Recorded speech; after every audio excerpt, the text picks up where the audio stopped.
Chip Reaves from BiggerMSP.com, and I'm talking to some of the smartest people I know and asking their opinion, their insight on how cloud computing is changing the managed services business model. And next up, I wanted to talk to David Sims.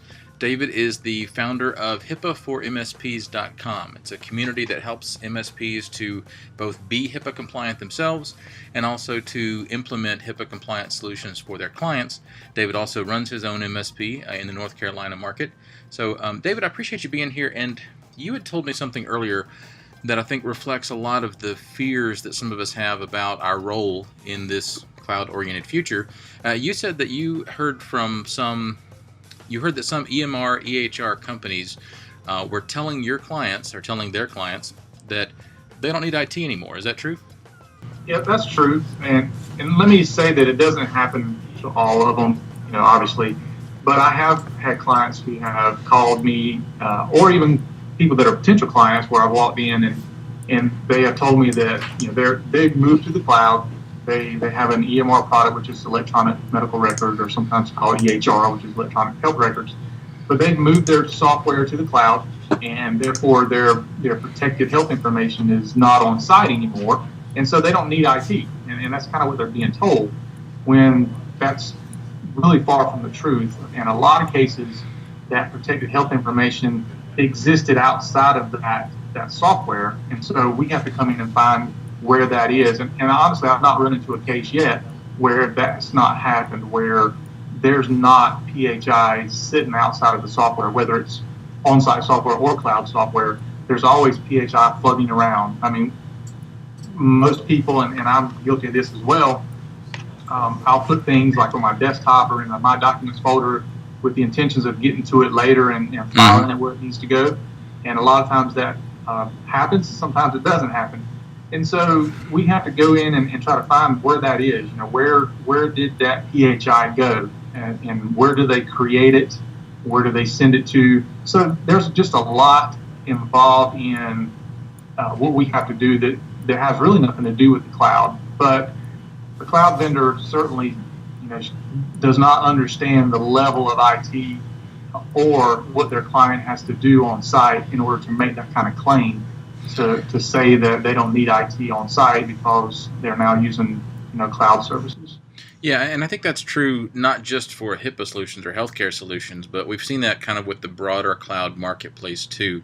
I think that's maybe part of why I know there were a lot of MSPs who kind of had a knee-jerk reaction against the cloud. And I know it's kind of, the cloud is a broad general term, but we saw a lot of cloud-based solutions like Google Apps or even Office 365 when they launched that were very channel agnostic, or that there wasn't a place for the channel. There wasn't a place for the MSP in their business model, or if there was a place, it seemed like it was an unimportant place. There wasn't a big opportunity for us to make money, and so it really looked like a threat. It looked like these cloud vendors were coming in and they were going to be working directly with our customers, and so there were a lot of MSPs who I think got very defensive about that, and kind of understandably so.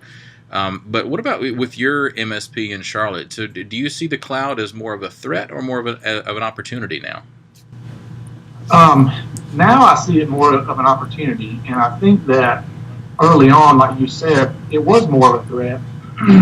But I think what has happened is the cloud vendors have kind of seen where it really makes more sense for them to kind of have the VARs and the MSPs out there to be kind of their sales force. So it helps everybody. You don't make as much money. I mean, if I were to take a backup device and stick it in my own office and have people back up to it, I can make a lot more money that way. But I have management involved, I have cost involved in hardware and all that. So it makes more sense to me sometimes even to have that in the cloud. And plus, the thing I like about it is that you can leverage that company and those engineers and those technicians and everything that goes along with that to kind of be your team. And honestly, I market that. So when I come into a client and I tell them that we have a certain platform of EMR, because we actually partnered with a company that does the EMR software, because honestly, that's probably one of the biggest expenses that our healthcare clients have is that software. So I reached out to several actually EMR companies that were more than happy to pay me a percentage to sell that product. And some of them were a one-time referral fee, and I've got others that are paying me a residual. So I make a sale one time.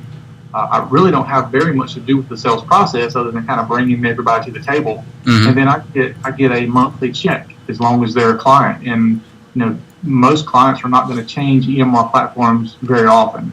So that's a very nice ongoing revenue stream. And I've also done things like partnered with Google and Office 365 and things that I'm sure most other MSPs are doing.